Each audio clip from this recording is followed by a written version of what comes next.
Hi friends, welcome to Y2K Samayal. இன்னைக்கு நம்ம பார்க்க போறது ரொம்பவும் டேஸ்டியான இன்ஸ்டன்ட் அடை ரெசிபி. பொதுவாக நம்ம அடை செய்யறதுனா அரிசி, பருப்பு எல்லாத்தையும் ஊற வச்சு அரைச்சு அதில் செய்வோம். ஆனால் இன்னைக்கு நம்ம கொஞ்சம் வித்தியாசமாக கோதுமை மாவு, ரவையை யூஸ் பண்ணி ரொம்ப சுலபமாக இந்த அடையை நம்ம செய்ய போகிறோம். இந்த அடைக்கு சைட் டிஷ் எதுவுமே தேவைப்படாது. அப்படியே அந்த அடையை நம்ம சாப்பிட்லாம். வீட்டில் இருக்க பொருளுங்களை வச்சு ரொம்ப சுலபமாக 15 நிமிஷத்தில் இன்ஸ்டன்ட் அடை செய்கிறது எப்படின்னு பார்க்கலாம். அதுக்கு முன்னாடி நம்ம சேனலை இன்றைக்கி தான் நீங்கள் ஃபஸ்ட் டைம் பார்க்குறீங்கன்னா சேனலை சப்ஸ்கிரைப் பண்ணுங்கள். கூடவே பக்கத்தில் இருக்க பெல் ஐக்கனை கிளிக் பண்ணிவிட்டு ஆல்ன்ற ஆப்ஷனை செலக்ட் பண்ணிக்கோங்க. இப்போ வாங்க இன்ஸ்டன்ட் அடை செய்கிறது எப்படின்னு பார்க்கலாம்.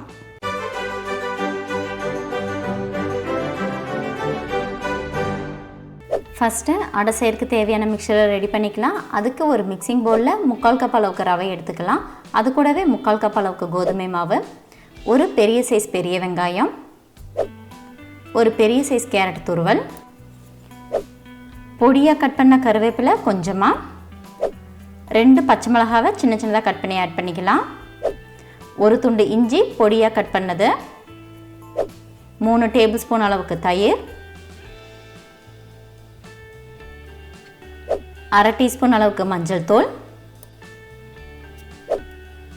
இந்த பேட்டருக்கு தேவையான அளவு உப்பு,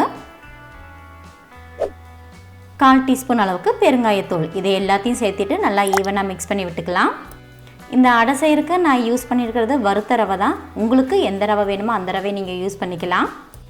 எல்லா இன்க்ரீடியன்ஸையும் நல்லா ஈவனாக மிக்ஸ் பண்ணதுக்கப்புறம் இந்த மாவை நம்ம ஒரு சப்பாத்தி மாவு கன்சிஸ்டன்சி வர வரைக்கும் மிக்ஸ் பண்ணணும். அதுக்கு தேவையான அளவு தண்ணி ஆட் பண்ணிவிட்டு நல்லா ஈவனாக மிக்ஸ் பண்ணிக்கலாம். மாவு நல்லா மிக்ஸ் பண்ணும்போது தண்ணியை கொஞ்சம் கொஞ்சமாக ஆட் பண்ணி மிக்ஸ் பண்ணிக்கோங்க.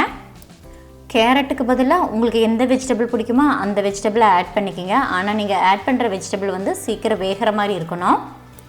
நம்ம நார்மலாக பருப்பை யூஸ் பண்ணி செய்கிற அடையை விட இந்த அடை ரொம்பவும் டேஸ்டியாக இருக்கும். அதே மாதிரி ரொம்ப சீக்கிரமாகவும் செஞ்சிடலாம். கையில் ஒட்டாமல் கரெக்டான கன்சிஸ்டன்சியில் அடைக்கு தேவையான மாவு ரெடி ஆகிடுச்சு. இதை ஒரு 5 நிமிஷம் போல் அப்படியே ஊற வச்சிடலாம். அடுத்தது கையில் லைட்டாக ஆயில் அப்ளை பண்ணிவிட்டு நம்ம மிக்ஸ் பண்ணி வச்சுருக்க மாவை ஒரு டைம் நல்லா இந்த மாதிரி ப்ரெஸ் பண்ணி விட்டுட்டு அடை எந்த சைஸில் வேணுமோ அந்த சைஸ்க்கு தகுந்த மாதிரி மாவை உருண்டை பிடிச்சி எடுத்துக்கலாம். நான் வந்து அடையை கொஞ்சம் மீடியம் சைஸில் தான் பண்ண போகிறேன். அதனால் சின்னதாக பால் சைஸில் உருட்டி எடுத்துக்கிறேன். அடுத்தது அடையை ஷேப் பண்ணுறதுக்கு நான் வந்து இன்றைக்கி பிளாஸ்டிக் கவரை யூஸ் பண்ணியிருக்கிறேன். பிளாஸ்டிக் கவருக்கு பதிலாக உங்ககிட்ட வாழை இலை இருந்துச்சுன்னா அதை நீங்கள் யூஸ் பண்ணிக்கிங்க. கவர் மேலே லைட்டாக ஆயில் அப்ளை பண்ணிவிட்டு நம்ம எடுத்து இருக்க மாவை இதில் வச்சு ஷேப் பண்ண ஆரம்பிச்சிடலாம். நம்ம நார்மலாக அடையை எந்த திக்னஸ்க்கு தட்டுவோமோ அந்த திக்னஸ்க்கு தட்டி எடுத்துக்கலாம். நம்ம தட்டி எடுத்துருக்க அடையை தோசை தவாவில் போட்டு ஃப்ரை பண்ணிக்கலாம். அதுக்கு தோசை தவாவில் லைட்டாக ஆயில் அப்ளை பண்ணிவிட்டு அடையை அதில் போட்டு அடுப்பை மீடியம் ஃப்ளேமில் வச்சுட்டு நம்ம குக் பண்ண ஆரம்பிச்சுக்கலாம். அடைக்கு மேலேயும் உங்களுக்கு தேவைப்பட்டால் 2-3 ட்ராப்ஸ் அளவுக்கு எண்ணெயை விட்டுட்டு அதை நல்லா குக் பண்ணி எடுத்துக்கோங்க. 2-3 டைம் போல் அடையை நல்லா திருப்பி போட்டு வேக வச்சு எடுத்துக்கோங்க. 3 நிமிஷம் போல் அடுப்பை மீடியம் ஃப்ளேமில் வச்சுட்டு அடையை நம்ம குக் பண்ணோன்னா அடை வந்து கரெக்டான கன்சிஸ்டன்சியில் வெந்து வரும்.